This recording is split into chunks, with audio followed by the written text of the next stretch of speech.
Your phone itself is a slot machine. Even if it was just text messages, you're checking to see if you're going to get a dopamine hit every time you pick it up, and you check it, and you check it again, and then you check it again, and then you're standing at the bus stop and you check it, and then you're going to work and then you check it, and you're in your lecture and you check. Like, what are you checking for? Like, what are you looking for? There's nothing there. There's nothing to see. There's nothing on your phone. You're gonna check your phone and you're gonna see you have won $1 million. Like, right? Like, no, nothing's happening on your phone.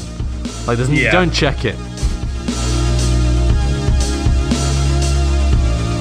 I'm looking at my daily average on my phone, and my daily average is 5 hours and 20 minutes just on my phone. My top 5 is Instagram, basically 6 hours. Facebook with 4, iFunny with 4, Snapchat with 2.5, and YouTube with 2.5. On a weekly thing, it says I spend 16.5 hours a week on social networking, and it says 2 minutes on productivity.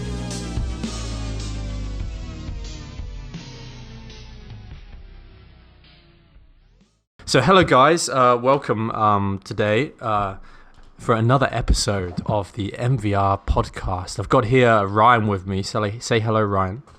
What's up, guys? Hi there. Yeah, we're going to be talking today actually about something that is kind of called social media mindfulness. Okay, because many people have big problems trying to use social media properly, or it is because of the attention engineers that actually make these platforms now. It is really difficult to kind of use social media for your purposes instead of getting sucked down like a rabbit hole of content that is, designed to take away your attention, and you waste so much of your time doing this. So Ryan, are you a avid social media user? Do you use it a lot? Yes, I have every possible social media I have on my phone. Facebook, Instagram, Twitter, Snapchat, Reddit. I have a bunch, and YouTube. I have all of them on my phone. If you were to try to imagine how many hours you spend every day on social media as a whole, what do you think that number would be? Too high. Do you think 8 hours, or would it be 4 hours? I would go more on the high end, because I use it a lot to pass time, and I use it a lot throughout the entire day. When you say throughout the entire day, you mean that you're checking it every 20 minutes or something like that, right? Basically, yeah. And so I check it. Yeah. I check it. I'm a college student, so I check it before class. And if I'm not doing anything important, I check it in class, after class. I'm on it all day, basically. Just like everyone, more or less. Yeah. Especially students. Now, are you, just out of interest, do you think when you are at college, are you successfully finishing your essays and your exam? Are you? How's college going? Is it going well? I believe so, yeah. Because I do have that mindset, or I do have this saying that I will put social media away to get my work done and everything. So that's good. So at least, but let me ask you: can you work for 2 hours straight without any sort of distraction? What do you think? Honestly, I don't think I could. I think actually I am still the same, even though I wrote this article, and I'm really trying to make major efforts in this. Sometimes I can have a good period of focusness, but honestly, it's really, really tough. So, and the reason for this is because I don't know how much you know about this social media world, but they have there's a lot of money going on here. So the simple fact is, the more time each user spends on the platform, the more money they make through advertising and through selling your data to other companies. So it's in their interest to maximize the amount of time that you spend on the platform. The level of sophistication in in how the social media is designed is crazy. So the thing is with social media, it looks very innocent, it seems as if you are using social media for your own purposes. But actually what's really happening is the social media platform is using you. For most people are not really in control when they are using social media. They're just kind of falling down a rabbit hole, and they're just being guided from one place to the next, and they're not really in control of what they're doing. Do you think that's true, or am I talking rubbish? I think that's 100% true, because like they have it strategically planned out. I believe, like you do, because in your article you had this great graphic, and the YouTube thing, if you're on YouTube, it automatically has autoplay. So you could I get lost for like hours when I'm just watching YouTube. So yeah. The YouTube algorithm is one of the most, oh my god, it's got to be one of the most effective money makers in the world right now. So what they do is the YouTube algorithm, first of all, it bases it on your past behavior, what you've clicked before. But not only that, but it also bases it on millions of other users who are kind of similar to you. So they'll have the AI, the algorithm, will put people into sort of groups, and it will cross-reference sort of the data from all the other people who are similar to you to find out what they clicked on, and that means that's something that you're more likely to click on as well. So it's very sophisticated, and it's almost inevitable that you're going to end up on going down the YouTube rabbit hole, because the algorithm is so good. It's so good. And I think people don't realize what they're actually up against when they hop onto YouTube, because it seems just like you're going on to watch some videos, but like, no, what's happening is you're going on in an environment where everything is built to keep you on the website as long as they can. So if you think you're going to go onto YouTube for 10 minutes, like, good luck staying on for 10 minutes. It doesn't happen. Because most videos are over 10 minutes anyway. Most of them are like 15 to 20. And how often do you go onto YouTube and watch one video? Does that ever happen? No. If it ever does happen, it's because I'm trying to look up a tutorial for something and I'm in the middle of working. Yeah, it seems to me that the people, like I said, people are not really in control. So I think the first thing that people have to understand is like what they are actually up against here. Because the thing is, like I said, the platforms look so innocent. But like, as an example, as you saw, like on Facebook, people have done research into color psychology, right? And they know that the color red is something that fast food companies use, like McDonald's and Burger King and KFC, because it increases your appetite, by the way, and it increases like a sense of urgency, like it must click. So Facebook back in the day, I believe, used to have blue notifications, I think, a long time ago, and then they changed it to red as an experiment, and then they realized that way more people were clicking it once they changed the notification to the color red.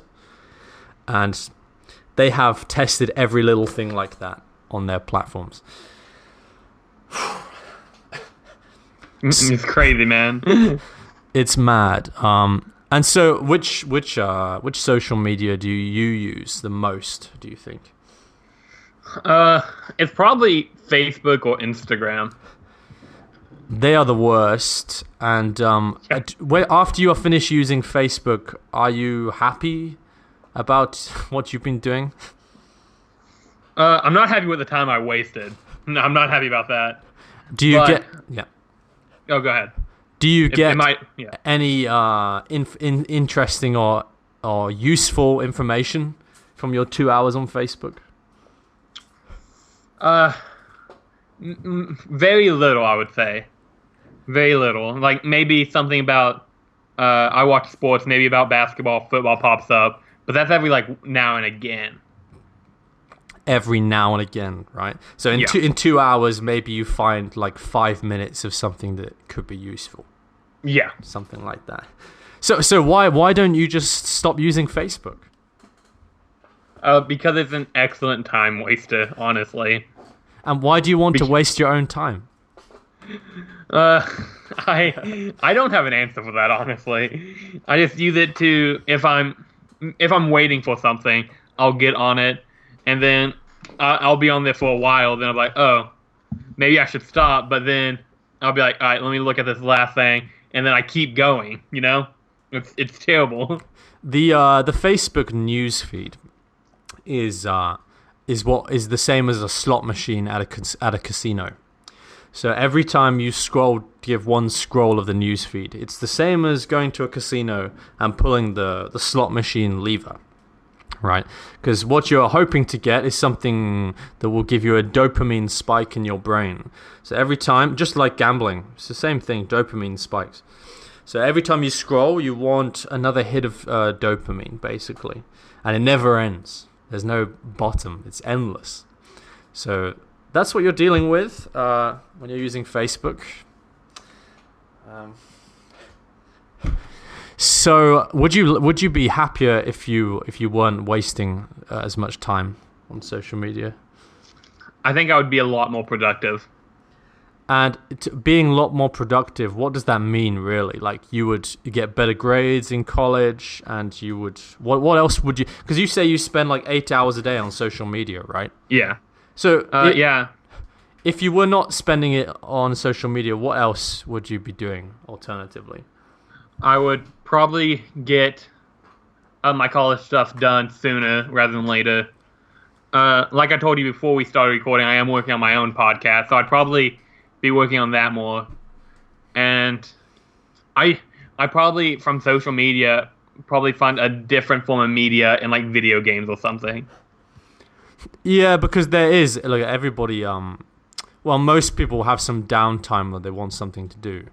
Yeah. But definitely the worst bit, I think, is not. It would be fine to check Facebook at the end of the day for 30 minutes. Okay, fine, like you watch TV or whatever. But it's when you're checking constantly throughout the day for like 5 minutes here, 20 minutes, 3 minutes, 10 minutes. You know, it just stops like any kind of productivity. Because I mean, perhaps if you weren't on social media, you would have started your podcast by now, right? Probably be up and running by now. Yeah, that's a definite possibility. I think it probably, if it's 8 hours a day. Yeah. And I know when I'm trying to write something or do something, and what I do is on my laptop, I'll just press F into the URL bar at the top, press F and then enter. It's like a habit that I'm unconscious of now. Like just opening Facebook. It's like, why did I open this? Why do I need to check Facebook? Like nothing's happening. It's like it's built a behavior in me, That's the same with me. F for Facebook, T for Twitter, R for Reddit, all of those. The Y for YouTube. Yeah. Yeah. It's terrible. And which one of those social medias is the best, do you think? Maybe Reddit or YouTube? Reddit or YouTube, definitely. Because I feel like I learn a lot more stuff through Reddit or YouTube other than Facebook and Twitter. Yeah, Facebook is not particularly useful, but yeah, YouTube and Reddit are better. But there's, they're really good, but the problem is the algorithms are so good. And I don't know if Reddit doesn't use algorithms that much, but it's still generally a really addictive. Do you think you're addicted to social media? 100%. Right. And this is just like a given for everybody. Basically, everyone's just addicted to the same thing. So, would you like to spend less time on it, right? If you could, you would choose to. Oh, yeah. I would definitely. So, how do you do it? Because you've got kind of 3 options, okay? The first one is you just keep using social media as you are. You keep sort of half-heartedly telling yourself, yeah, I should use less social media, But then every day you still open it up and you spend hours and hours just kind of pouring time down the drain, right? The second option is just to quit completely. You just end your accounts. You just close your Facebook account. You close your Twitter account. You just close everything, and you go cold turkey. Would you consider doing that? I remember I tried to do that once, and it did not work out well. What? I'm like, I'm just gonna stop. I deleted all the apps off my phone. I'm like, I need to take a break, and the break maybe lasted 24 hours, maybe. 24 hours. Wow, so that's not very long. No. Yeah. So I think that's a similar experience. I've seen many of my friends. They say, "I'm quitting Facebook, guys. If you want to contact me, send me a text message on my phone." Yeah. And then about a week later, they're like just quietly back on Facebook. Mm-hmm. And I've definitely had my fair share of those too. Like, I haven't done it, but I've seen people do them as well. It's because the thing is with these tools is it's not so simple because there are many benefits to them as well. But here's the third option.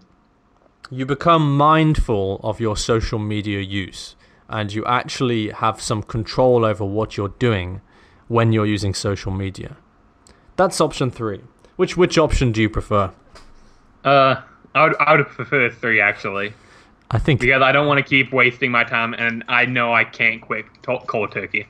You know how how old are you? 20 something? 20, yeah. 20, right. So you know how maybe your parents' generation, or like the generation before us, a lot of them would have talked about how they wasted so much time, watching TV. Like, you know what? I spent so much time, like every evening I came home from work and just sat on the sofa, the couch, and just stared at this electric box for like 6 hours every evening, right? And I can't believe I did that. What a waste of time. It's like, well, social media is the TV of our generation. So we don't watch TV. We waste time on social media. And then when you're older, or when we're older, 40 years old, we'll be thinking like, Jesus Christ, like, I spent so many hours just doing nothing, like pointless social media use, just getting nowhere, right? Yeah. So it's we want to be a bit more mindful. Have you ever considered like mindfulness on social media? Honestly, not before I read this article you wrote. Like this article got me thinking, and I think I might try to put into action. That's awesome. I'm happy about that. Have you ever tried, like, not social media, but have you ever tried like meditation or mindfulness, like outside, just in general, or not? No. Yeah, so many people they do it. So imagine you're stuck in a traffic jam, right? And you're late for work, and there's a big line of cars ahead of you, and you're just screaming like, fuck, fuck, fuck, get out of the way, fuck off, Yeah. Right? And it's like, hold on a second, let's have some mindfulness here. It's like, is this situation in my control? No. Okay. What, is there any benefit to getting angry? No. Okay, so let's just relax and accept the situation. And what it means is you become present to the moment, right? And maybe in your room right now, you can breathe and you look around the room you're in, and you see, the fridge and the doors and the walls, and it's like you just look around, and whenever I do this in my room, I notice there's mess everywhere. Like I'm just paying attention now, and there's like stuff on the floor. I need to clean that up later, right? Yeah, I'm noticing that in my place too. Right, and so because usually you're in such you're doing things, you're just doing all these crazy things. When you stop and you become you focus on the present moment, like now, you'll sort of notice different things, right? And you'll kind of think, okay, what am I doing? What am I doing right now? So many people imagine being cross-legged on a mountaintop, or by a lake, like a monk or something. Yeah. But this does not have to be the case. So what you should do, social media mindfulness is the fact of there's 3 major things of social media mindfulness. The first one is what I call the conscious click, right? And this is where before you click something, you pause every time. You pause for 5 seconds. That's it. Very simple. Just because when you're on social media, you are clicking here and you just click all over the place, and there's no you're not thinking, right? Yeah. If you pause for 5 seconds and you sort of like, why am I clicking this video? Like, it's about cats. Like, it's a funny cat video. Like, I don't need to watch this, you know? Mm-hmm. And I mean, so like when you are on social media, does the time sort of just slip by when you're using it? 100% it does. And then you kind of wake up, like, what happened? Yeah, I'm like I would be on social media, then I'm like, 20 minutes went by when I was just doing this. Like, 20 minutes that's a good chunk of time just to be wasted on social media. Yeah, hell yeah, it is. You'd be surprised what you can do in 20 minutes. And it slips by so fast. I feel like I wake up and it's been 2 hours. I'm like it's almost like you were in a hypnotic trance and you woke up like, holy shit, like, what have I been doing? Yeah, I like what you said near the bottom of the conscious click is that 90% of social media is garbage. And that's so true. Like, yeah, it's so true. It is true. I mean, it 100% is. Like, and the annoying thing is that people who are making the content, most people make it based on who clicks them, right? So if people click garbage, then people will keep making garbage. And social media will continue to be filled with garbage because people click it. And it is. I mean, almost all of it is complete nonsense. Like, it's your friends, like imagine your Facebook newsfeed right now. Okay, imagine it. What are you seeing? What comes up on your Facebook newsfeed? One, since I live in the United States, a bunch of political stuff that, that's annoying. Oh yeah, 100%. And then there's people sharing photos. One of the things I hate the most about Facebook is people sharing stuff like, share this if you love your mom, keep on scrolling if you want her to die. I'm like, what is this? Like, it's just weird. But oh god, yeah, I know. Keep on stop scrolling or your mum die. That's pretty messed up, to be honest. Yeah, that's fucked up. And then you have people who are Christians and they're like, share this if you love Jesus. Don't, or you're going to hell. I'm like, I've read the Bible. I'm pretty sure it doesn't say anything like, if you don't share on Facebook, you're going to hell. Yeah, I don't remember that part either. Was it like what is it, Joseph 39 or whatever? Maybe I missed it. Maybe I missed it too. Yeah, maybe it was there. We just never noticed it before. Yeah, thou shalt not. I don't know. Whatever. Thou shalt not scroll through past a Facebook post. Oh my god. Okay. Well, we don't really know. Maybe God is very angry with you right now for scrolling past that. I mean, you don't know. He's probably up there like, oh, you're going to get hit by lightning tomorrow. I hope not. You never know. I think maybe they were right. And they're going to heaven as well, by the way, because they are sharing the post. They shared, yeah. Exactly. It's basically a more annoying form of chainmail. Yeah, it's more annoying because it pops up more often, right? Always. What's even more annoying, I think, is I have a grandma who I'm friends with on Facebook, and if something gets sent to her through Facebook Messenger and it says like, share this to like 20 people to tell that you love them, I automatically get one, and I'm like, I don't want this. Damn it, grandma. Yeah, I'm like, come on, grandma. Fuck's sakes, grandma, stop sharing nonsense. Yeah, basically.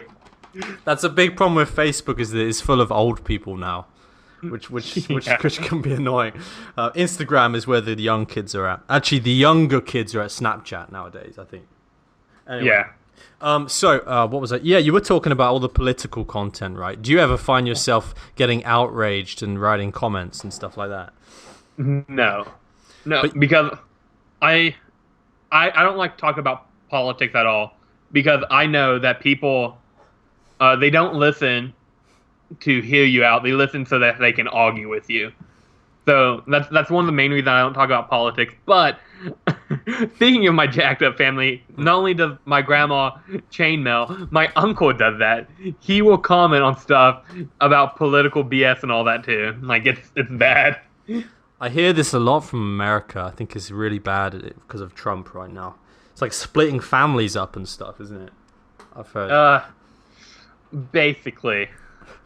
Anyway. Because, yeah, let's move on from Trump, basically. It's a rabbit hole. We could talk about that a lot. Oh. Anyway. Yeah. So the point is that many people because Facebook is full of political content, especially if you're interested in that. It'll feed you more of that. And people get so outraged and they get into these arguments. You go onto any Facebook political posts, there'll be like 1,000 comments. Oh, and yeah. One person will say one thing and he'll get 100 replies saying, no, you're wrong. How could you say that? You're a horrible person. And the other person will say, oh, you're a libtard, like snowflake libtard, right? And the other person will say, yeah, Jesus Christ, like, what are you getting out of this argument? You have an argument in which nobody listens to each other. You're talking, when you are, I've got another article about comments on the internet. And the fact is, when you are commenting on the internet, or arguing, you're arguing with a figment of your own imagination. You're not arguing with another person. You're arguing with yourself, like someone you imagine is like an imaginary person you're fighting with. But yeah, people get dragged into these debates, and they're not conscious of what they're doing. They never stop and sort of, come back to present and think like, yeah, what am I getting from this? Like, why do I need to call this guy a libtard? Like, what's the point? Like there is none. there's no point. Like, why don't I go back to work and do something that will improve my life maybe. So that's the conscious click, and what that means, you'll notice I've done this myself many times, and when I'm doing very well, I'll do the conscious click with everything, right? Even if it's something I know I'm going to click, even going to my internet browser, even. I just you can just hover your mouse over the icon or the video and just wait and then click. And then you go onto YouTube and you see a video you like and you move your mouse over the thumbnail and then you wait and then, okay, yeah, this is a good video, okay. And then you can click like that. And the same with leaving a comment on a political outrage. Like, okay, should I type this in? No, this is silly. This is a waste of time, and it will change your frantic mindset. The one where you're not conscious. You become a bit more conscious of what you're doing. Yeah, it sounds kind of silly, but it's really effective actually. I think I will implement that into my social media life and all that now. You should. It really is very helpful. It really is. And it just means that you are kind of choosing. You are choosing what you click, instead of being chosen for you. You are the one that's like kind of deciding, okay, this is something that's worth my time. Yeah. So that's good, and it'd be. I always notice a mindset shift, and the second thing with social media mindfulness is, before you go on it, is to have an intention of what you're going to do when you're on social media. Right, and not just going on it randomly. It's like, what's your goal here? Like, what are you logging on for? Like, are you logging on to learn something on video on YouTube? Are you logging on to send a message to your Facebook friend? It's like, okay, go and complete the task, and then close it. Right? Don't scroll the news feed. Don't check recommended videos. Just fulfill your intention and then close it. I mean, I imagine for you, like, when you probably go onto social media with an intention, right? At the start, you're like, okay, I want to check this. Yeah. But then I'd go on to like message a friend, and then on Facebook, then I'm like, okay, while I'm waiting for them to respond, I'm gonna scroll through this. Right. And you're like, it's always like, oh, I may as well do this. I may as well do that. I may as well just scroll the newsfeed. May as well just, why not? It's always like, what's the harm? But it's like, the harm is you're wasting hours of your time every day. That's a big harm. That's not a small deal, Yeah. And so, what can you imagine? Like, what do you usually? Because usually you send a message. What else do you usually? By the time you are finished on down the social rabbit media, hole, how do you feel? Usually, how do you feel after your rabbit hole? It depends on different apps. If I go on Instagram, like I wasted a bunch of time. I have a friend who's a photographer, so I go in there like, oh, I wonder if he posts a photo, do you ever whatever, feel kind of to like support him? But negative at all? I just keep especially on like Facebook or so. Instagram has the little do you feel like kind of explore feature. Ever a little bit negative and then when you're finished? I get down that rabbit hole. Not anymore, but when I was in junior high and high school, from like 7th grade to I would say 10th or 11th, like I would get on there and I'd see other people doing stuff, and then I would have that mindset. I'm like, why can't I do this? And you're telling me you don't feel that way anymore?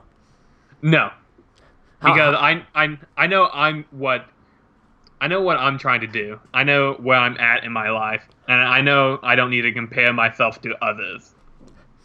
Do you think it's possible not to compare yourself to others when you are looking at their images? Is it really possible to really genuinely not compare yourself to someone? I believe so, yeah. Because interesting. If I go on Instagram and I see someone post a picture of the beach, I'm not going to be like, oh, I wish I was there. I hate them for being there. I'm like, oh, I'm glad they got to go. That's a really good mindset. That's really good. Although I do wonder when, especially Instagram, oh my God. The king. Oh, Instagram's a big one. Oh, yeah. The king of fake happiness, you know? Yeah. If you're scrolling down like image after image after image after image like this, and all the images are looking fantastic, I've got to wonder if this is not having some kind of effect on anybody who looks at it, because people have subconscious brains as well. Oh yeah, I guarantee it has effects on a lot of people. Definitely, especially teenagers. Oh man, I know. Like, and even teenage girls probably, especially because they're like, oh, why can't I look like her, or blah blah blah, you know? It's terrible. 100%. First, I've got many things to say. Okay. First of all, especially in teenage girls, since 2011, major depressive episodes in teenage girls has spiked since 2011 until now. 2011 is when social media and the iPhone and all came around, right? There's a guy called Jonathan Haidt who looks into this, and it's correlation. There's only a correlation, but they're pretty sure if there's a spike in 2011, that seems to be like what is causing it. You know, people, self-harming, stuff like this, all kinds of. Second thing, I don't understand why social media doesn't have an age limit. I just can't believe that it's open for 12-year-old girls. I just can't believe it. I thought most social media does have like a check mark, like are you 13 or older? I know when I first started Facebook, it did. Yeah, but and then I ignored it. I'm like 11 or 12 when I had my first. I'm like, yeah, I am. Let's go. Of course you ignored it. Yeah, like everyone's going to ignore it. What kind of 12-year-old goes, oh, I'm not 13 yet, I better not click this. I can't do this. I'll be sensible. I'll go back to my children's programs. No. I think my first social media was actually MySpace. Oh, wow. That was forever ago, and I think I was like 8 or 9 when I joined it. My first social media was Bebo. I think maybe it was not so big in America. It was a British thing, I think.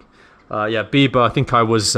luckily, I'm pretty happy. When I joined Facebook, I was already 17 when Facebook in 2009. I'm pretty happy that I did not grow up in the Facebook era. I think that is really a bad time to... Yeah. I mean, you did, right? Basically, yeah. So how did that affect your puberty? I think I was a little less in it because nowadays everyone has cell phones. Like when I was growing up, everyone had cell phones. I didn't get my first cell phone like the iPhone or whatever, Android. I didn't get my first one until I was in 10th grade. So luckily, I didn't have a phone in between my main puberty, the regretful year that I like to call from 7th to 9th grade. The regretful years. Okay. Yeah, the cringy years, I hated it. Oh yeah. That's a pretty. What age group is that? Like 11, 12, 13, is it? Yeah, around that. So I feel really bad for 13-year-olds who have to deal with social media. Seriously. It was bad enough being 17 to 20, like in university, but to be fucking like 13, oh man, I just and being exposed to it, and then other people, when you go to school, other people like, oh, I'm like this, why aren't you like this? That also takes a hit. Oh man, and the popularity and the online bullying and that shit, man, that's just the worst. Yeah, it is. I had another point that I was gonna say. Yeah, so try and stay with me for this one then. So, because you're saying that you don't compare yourself to others now. So we have you know that we evolved from tribes, right? We were hunter gatherers, thousands and thousands of years ago.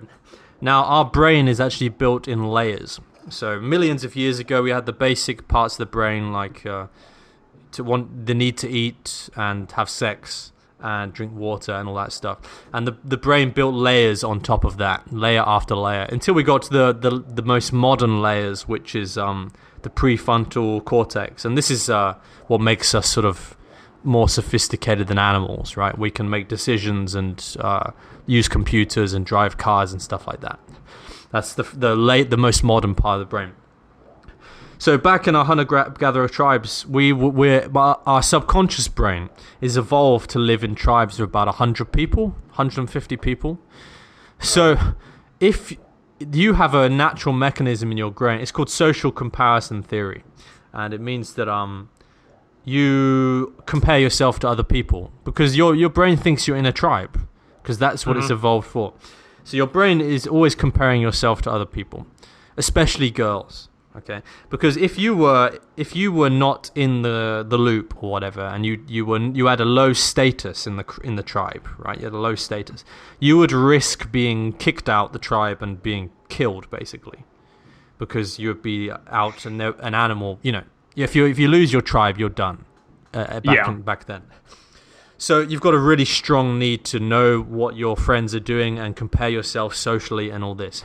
Now, what you're getting on and another thing, your subconscious brain doesn't know the difference between a photograph, like an image, and the real thing.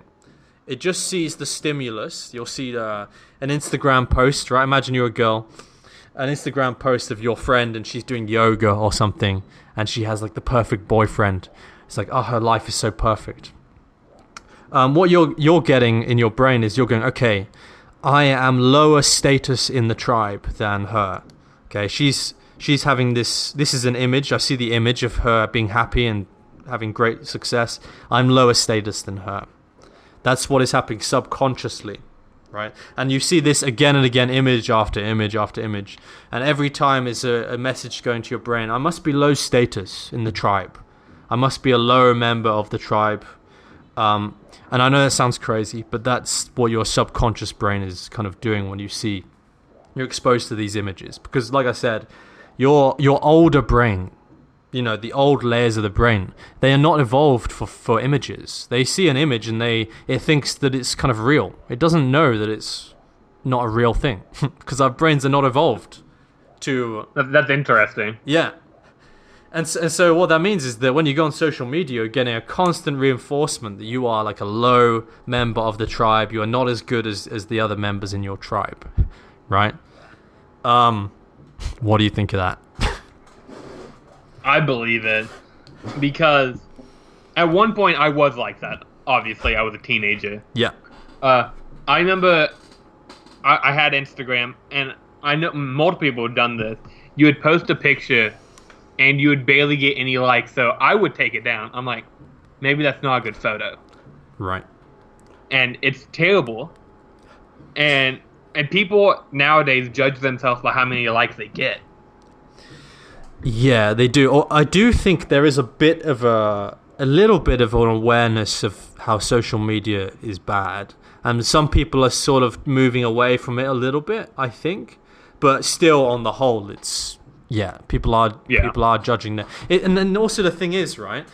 You can be a smart guy. I mean, personally, I know that how many likes on a photo I get is not important. It's just stupid, right? However, when I don't get many likes on a photo, I still feel bad about it, right? I still feel bad about it. I can't help it. I mean, what about you? Are you telling me that you get like 3 likes on a photo and you're like, no problem, nothing? How do you? Yeah.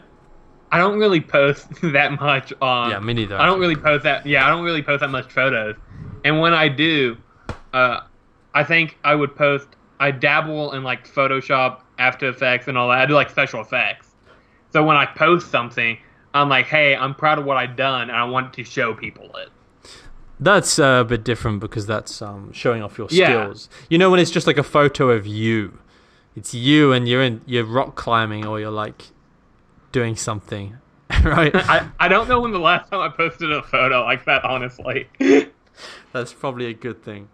But yeah, obviously most people do. Most people are posting things for validation, right? They want valid, especially. I mean, to be fair, girls are much worse for this, honestly. Oh yeah. Not being sexist or anything, but it's true. It's true.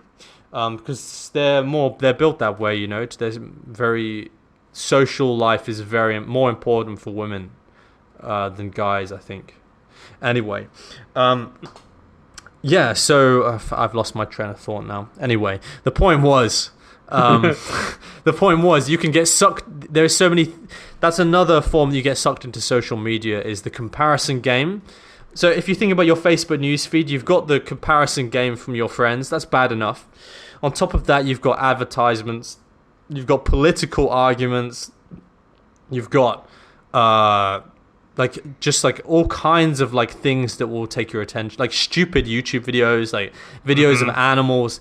Just like 1,000 different things. It's like a crazy jungle of things that you have to avoid, basically. And like 90% of it is complete waste of time, and there's a few good things in there. And that's basically it. So the last point of social media mindfulness is what sort of you would call watching yourself. Watching yourself. Here's an interesting thing to do. So imagine you are on your phone, right? And you've got you've got the crane neck, right? Where you're looking down at your phone. And do you, by the way, out of interest, do you ever have neck problems, like aching neck? Every now and again. Yeah. And it's because I look at my phone like that. Right, I get this. I've got like a really stiff neck. Like, what is this? I get this quite often. So you're doing that. You've got and also when you're on your phone, you have like the derp face, right? You're kind of looking down, like this, and you're kind of like completely mindless. And if you go onto the train or whatever, you look around, everybody's doing the derp face down at their phones, scrolling the news feed. So the point is, when you're doing that, imagine there's like a camera like on the ceiling of your room and it's been watching you. Like, what do you look like from a third person perspective right now as you kind of look down at your phone or you're hunched over your laptop on your bed or whatever? It's like what are you doing? What's your posture like? Are you sat up straight, or are you hunching like a friggin' like caveman? I basically look like the Hunchback of Notre Dame. Yeah, exactly right. Yeah. So what is and you want to think, what is my posture like? Like, and what am I doing? Like, because you're so engrossed in what you're doing. It's like actually what you're doing from a third person perspective is you're just you've been in the same spot for 2 hours, okay, not moving. You've been looking at a piece of you've been either looking at a small electronic rectangle for 2 hours, staring at it, or a slightly bigger one, or a slightly bigger electronic rectangle with some letters on it that you can press the buttons, the keyboard. And it's like, imagine, like, what are you doing? Like, if you were like 80 years old and you were watching yourself, is this what you would be? Would you be happy with what you're doing? No, because then I'd probably blame that on my back pain. I mean, yeah.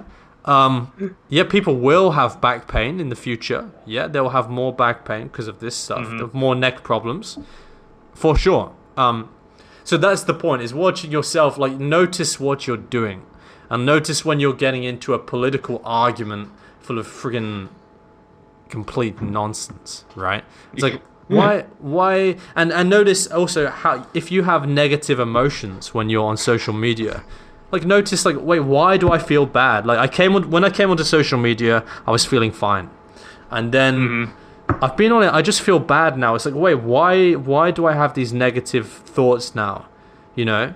For a lot of people, it'll go like this. They'll be fine, and then they'll go onto Instagram just because, for no reason.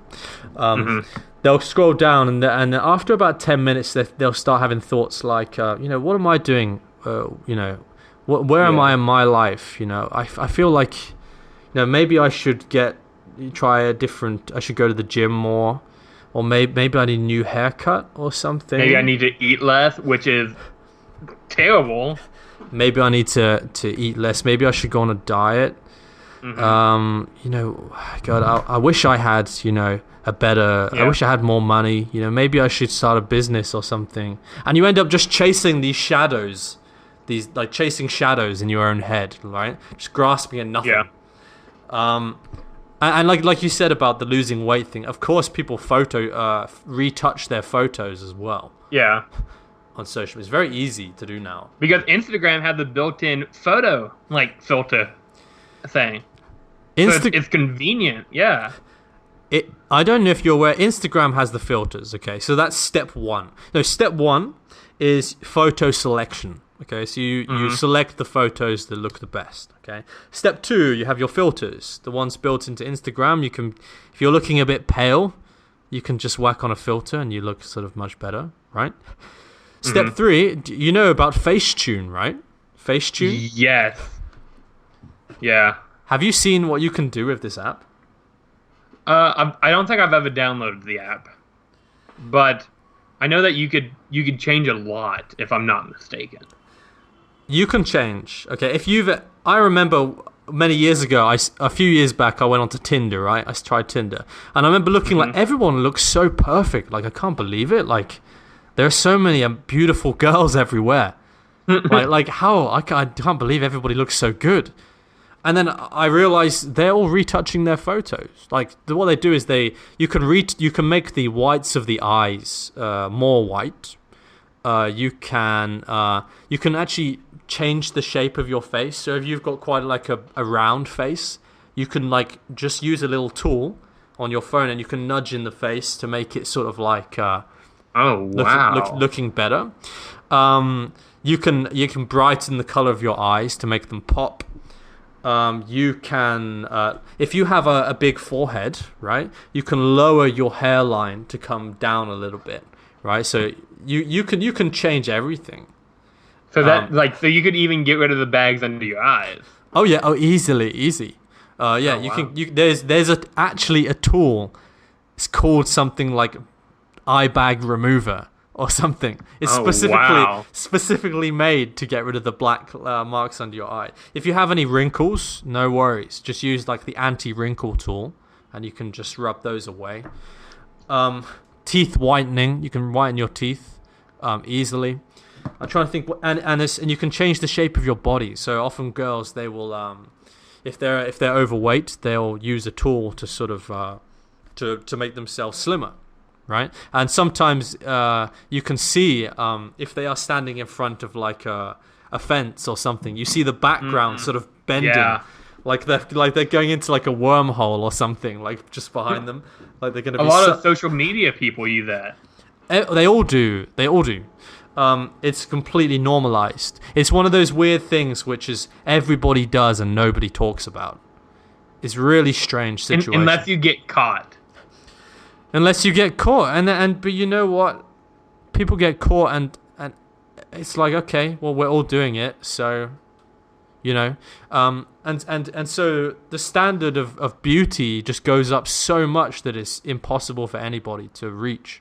But everybody, like I said, everybody does it. Nobody talks about it. It's really bad. Imagine you're a 13-year-old girl changing the shape of your own face. Terrible. I mean, that's gonna Wow. that's gonna cause issues, right? 100%. Especially at that young of age.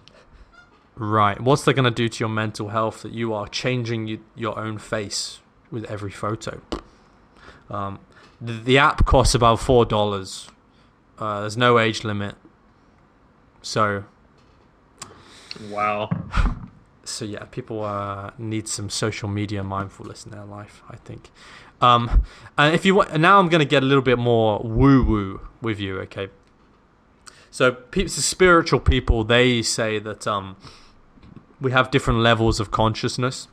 Mm-hmm. At the very top, you've got enlightenment, when you sort of like you are okay with death and stuff like that. You're happy to die, doesn't matter, and you feel joy and peace and love, stuff like that. Under that, you've got reason and acceptance and stuff like that, and neutrality. That's the stuff that like our countries are founded on, like reason and thought and stuff like that. Below that, you've got the lower consciousness, right? You've got stuff like shame and guilt, and that's really low. But pretty low, you've got stuff like anger, desire, and fear, stuff like that. So social media basically is focused on the lower consciousness levels. It's all about desire, I wish I was like them. Fear, which is like scary news stories, or you get FOMO, you're right, exactly.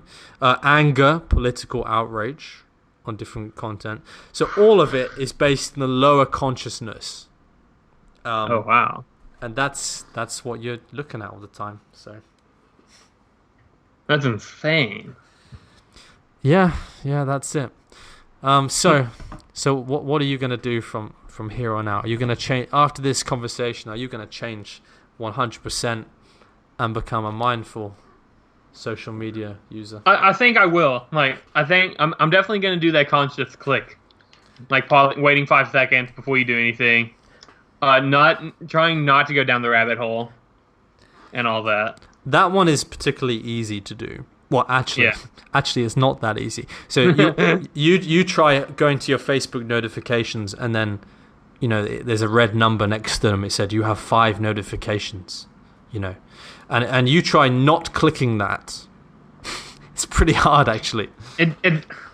It would just annoy me because I have like no notification on my phone, because a notification I want like my phone's going to be like clean, I guess you could say. So yeah, like if a notification pops on my phone, I click it just to get rid of it. And I think that's where the rabbit hole starts. That's where it starts, yeah. And they again, the attention engineers, they know. They give you notifications for pointless stuff now. Like if you're part of a Facebook group and somebody posts something in the group, even if you don't know them, they'll give you a notification. They'll do it for all kinds of things. And everything is worded. All the notifications are worded in the way that will make you the most interested in them. And if you like any page, if they go live, it gives you a notification. Yeah, every time. And it's like, no, I don't care. I think almost all of my Facebook notifications I don't care about. Yeah, 100% I don't. I think maybe 5% is something interesting, but the rest I don't give a shit about this nonsense. That's probably accurate. Like the 5% if someone tagged me in something, then I go look at it, I'm like, why do I care about this? Yeah, it's like, don't tag me and stuff. Jesus. But they tagged me and then I'm like, okay, thank you for thinking of me, but this was useless. Yeah. But then I do the same thing. I see something, then I tag someone else in it. And they have the same reaction, like, please don't tag me in this nonsense. I hate when people tag someone. It's like, tag blank just to waste their time. Yeah. Like, arseholes. Come on. Yeah. What utter arseholes. Speaking of notifications, I have my phone on me, like right in front of me, and I just got a notification from Snapchat. Right, and since we've had this conversation, I have had 1, 2, 3, 4, 5, 6, 7, 8, 9, 10 notifications on my phone. So, wow. I should probably go and turn off some of those notifications. See, of course, you can go onto your settings on your phone. Yeah. And you can turn them off. I have very few. very few apps that allow notifications. So that's a really basic first step. But I do think it needs to go further than that. People are underestimating social media so much. They're underestimating what they're dealing with. People go, I'll turn off the notification. When people want to use less social media, what they say is they'll think of a few tricks, right? A few tips and tricks. I'll turn off the notifications. I'll save. Sometimes you can save the Facebook Messenger to your. You have a shortcut just to the Messenger, not Facebook itself. But you need more than that. It's not enough to do that. Yeah, I agree, because just if you just have the Facebook Messenger, like if you just have a desktop shortcut, it's really easy just to click on that Facebook logo and you're back on the main page. It's just too easy. Like you go, I'll turn off the notifications. It's like, well, you're probably just going to open the app and check them anyway. Yeah. I know I did. That's the first thing I did is I closed the Facebook notifications, and within a day I found myself constantly going back to the app. Like there's no notifications, but I still go to the Facebook icon. I press it and I open it. Because at that point it's kind of like routine. You're used to it. You know. You are habituated to it. Absolutely. I mean, like you said, when you press the F in the URL bar, you press enter. It's so automatic now. I do it I could do it in my sleep, I think. Yeah. So, yeah, people really need to have some kind of action against this. And that's why social media mindfulness is a good idea. Because it's actually, you need something to counteract social media, because it's really powerful. And it's not a surprise, it's no accident that everybody, if you ask anyone, I seriously, almost everyone, if you were to ask a random person on the street, 99 out of 100 people, if you said, do you think you're addicted to social media? They'll go, yeah, I think so. I think I am. I think that I think people would be like, I'm not addicted. I think people would say no, but just so they would feel better. Like, I'm not addicted to social media, but they are. I don't think people would be open about it. I'm looking at my daily average on my phone, and my daily average is 5 hours and 20 minutes. But then you check if you go onto their phone and you check the total time on social media, you'll see like 3 or 4 hours a day at least. And it's like, well, you are a little bit addicted then, aren't you? Because my top you spend 4 hours on it today and you didn't even know. Instagram, you didn't notice. Which basically 6 hours. Facebook was 4. iFunny was 4. Snapchat was 2.5. Oh, on which YouTube app? Was what is that? Just time spent on the phone. What is most of the time on your phone? Is it social? What do you do the most on a your weekly phone? thing? It says I spend 16.5 hours a week on social networking. Yeah. And it says 2 minutes on productivity. Makes sense. Yeah. Yeah. Right. 6 hours. My daily average of picking up my phone, because they track that, is 145 times a day when I just pick up my phone and get on it. Your phone itself is a slot machine, even if it was just text messages. Yeah, exactly. You're checking to see if you're going to get a dopamine hit every time you pick it up, and you check it, and you check it again, and then you check it again. 2 minutes. And you're standing at the bus stop. 2 minutes. Check it. And then you're going to work, and then you check it, and you're in your lecture, and then you check it. Like, what are you checking for? Like, what are you looking for? There's nothing there. You pick up your phone, like there's nothing to see. There's nothing on your phone. You're going to check your phone, and you're going to see you have won $1 million. Like, right. Like, no, nothing's happening on your phone. Like, don't check it. There's no need. And if you're checking your phone to win $1 million, it's not going to be on Facebook. It's not going to be on Facebook. I don't know. I mean, whatever. It's not going to happen. It's not. If it does, teach me your tricks. I want to know. If it does, you're about to get a virus, basically, by opening the link. So everybody. I find myself just like, and I've also had times. I remember I was traveling through Malaysia. Right, so my phone was broken. I cracked it. I messed it up. It wouldn't turn on, and I lost my laptop charger as well. So I was off. I was off all this stuff for about 3 days only. Right, in Malaysia, it was so awesome. I felt you feel completely different. You feel much better. You should try it. Everybody should try coming off it for like 24 hours or 48 hours. First of all, to see if you can actually do it, because most people will fail. If you say don't use social media for 24 hours, easy. Oh, it's been 6 hours and I just opened Facebook. Like shit. Yeah. Especially with Snapchat, because they have streaks. Oh man. And you got to snap them at least once every 24 hours. Yeah, that's just to keep it going. That's so manipulative. The snap streaks, it's so manipulative. It's gonna, it means that teenagers feel obligated to go back on the app all the time. It's really bad. Yeah, like I'm looking at my Snapchat streaks, and my highest one is 766 days. Who is this with? Your good friend? It was with a former coworker, and then we're friends now. But like all these streaks I have, I would not consider them my best friends. It's because I snapped them for a couple of days, I got the streak started, and I feel bad for ending it. But why do you care about the streak? I don't know. But this is what I'm talking about, like the subconscious stuff that's going on here, right? Because I ask you why. I mean, consciously, logically, you know that this is silly, right? You know. Yeah.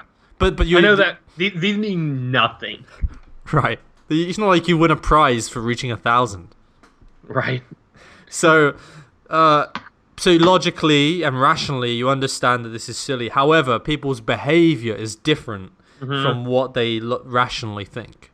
And that's because we work, I think 90% of our brain is subconscious.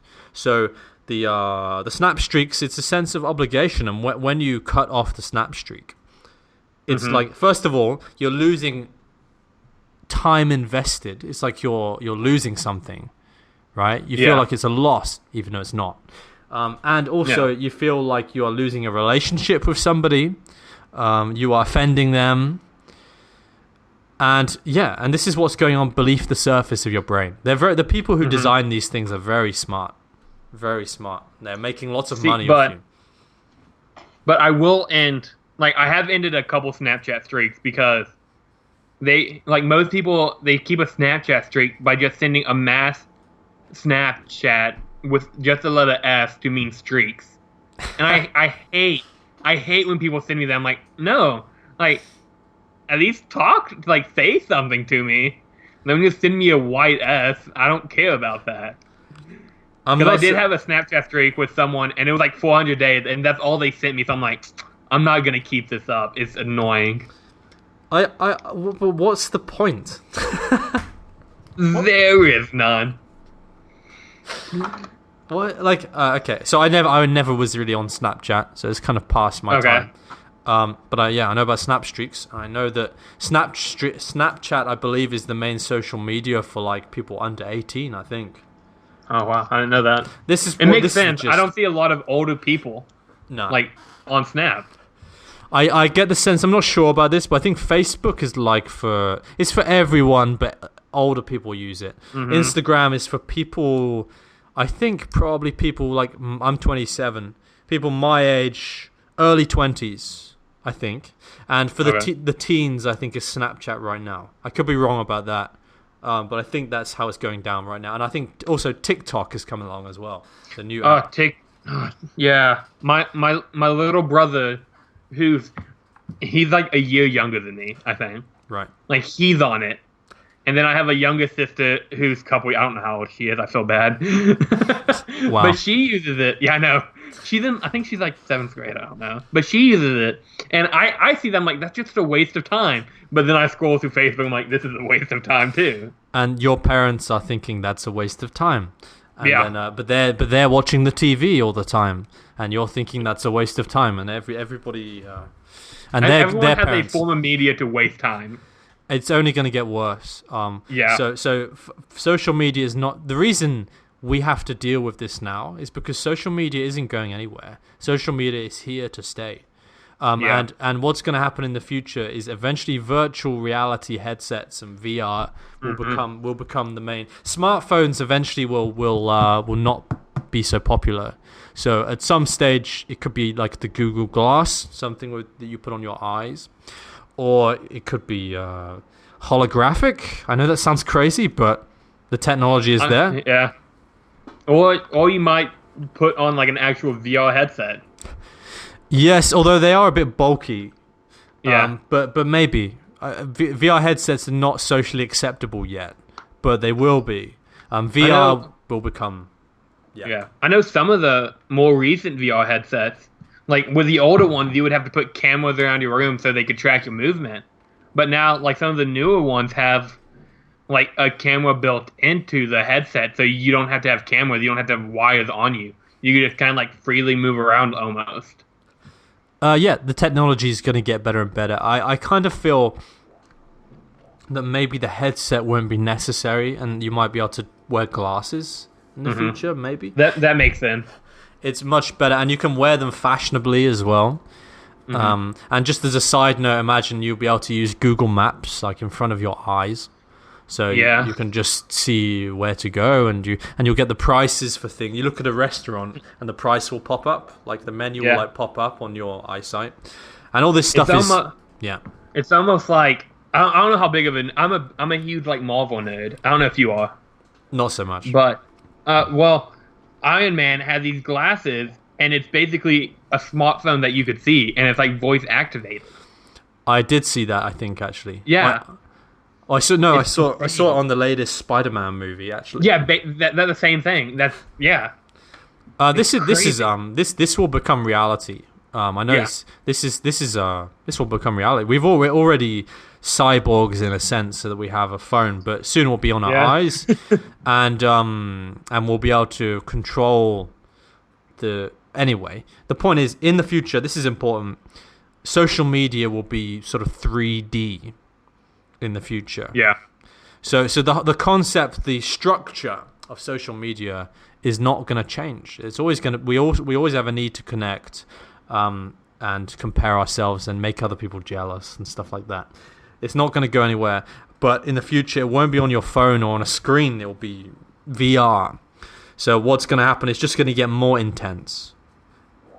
So having a mindfulness of this stuff is going to be more and more important as the technology gets better and better. So it's actually a really good time to kind of get a handle on this now, because it's only going to get harder and harder to stay away from these technologies. So. And at the very end of your article, like it says, negative energy is contagious, and 100%, and it's going to get worse with the technology getting better. Yeah, negative energy is contagious. By the way, we cannot say 100% sure that everything will get worse. So, for example, you might find that people act more negatively through text than they do through speech, right? So so you might find because in the future maybe it'll be less text based. So you might be able to have social media via, it's more video and stuff like that, like video messages rather than text, and video comments and stuff, maybe. People might be a bit less negative, or I'm not sure. We don't know how it's going to go, really. Yeah, it's like, going back to like the comments on Facebook and all that, people are hiding behind a keyboard, basically.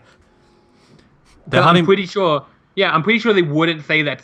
They might, but I'm pretty sure they wouldn't say it to someone if they were face-to-face, that they would say on political posts on Facebook. Would you call someone a libtard to their face? If you were standing in a room with them, you were like drinking a glass of wine, like, hello, sir, you are a fucking libtard. like nobody does that. No. But people do it all the time through comments. It's text-based communication, so you don't have the facial expressions of the other person. You have an empathy, what we call an empathy deficit. So you can't you have no feedback from the other person. So you have no filter, like in the real world. Anyway, so if you go to a comment section, what you'll see, we're talking about contagious negative energy, right? So you go to the comment section, you'll see one person will post a stupid ass comment, and then the next person will reply, "Fuck you, you're an idiot," and the person below like, "Oh, what a fucking moron," and the negative energy just spreads throughout the comments section until the whole thing is just a toxic like cesspool of shit, basically. And you go to like the YouTube comment section, most of them are absolute toxic places. You know? See, I actually have a YouTube channel, and it was a while ago when I posted this video. It was a short film I did, and someone commented, "This was a complete waste of my time." Yeah. And I remember thinking, like, if it was a waste of your time, you just wasted more time commenting on it. Yeah, that's pretty dumb. Great stuff. So I think we'll sort of maybe wrap it up around here. By the way, have you got your podcast is not out yet, is it? It is not. What's your YouTube channel? It is Laughing Matter with a space. Like Laughing Space Matter. What's your channel about? I haven't posted in a while, but it's mainly vlogs and special effects and all that. And once I do get my podcast up, I will put my podcast on there along with other platforms. Okay, I'll link it in the description. And thanks for listening, everyone. Thank you. Say any last thoughts? Just be mindful of your social media use. And here's a little tip: don't talk about politics in Facebook comments. That's a good place to end. All right. Thank you. Goodbye, guys. See you. Ciao.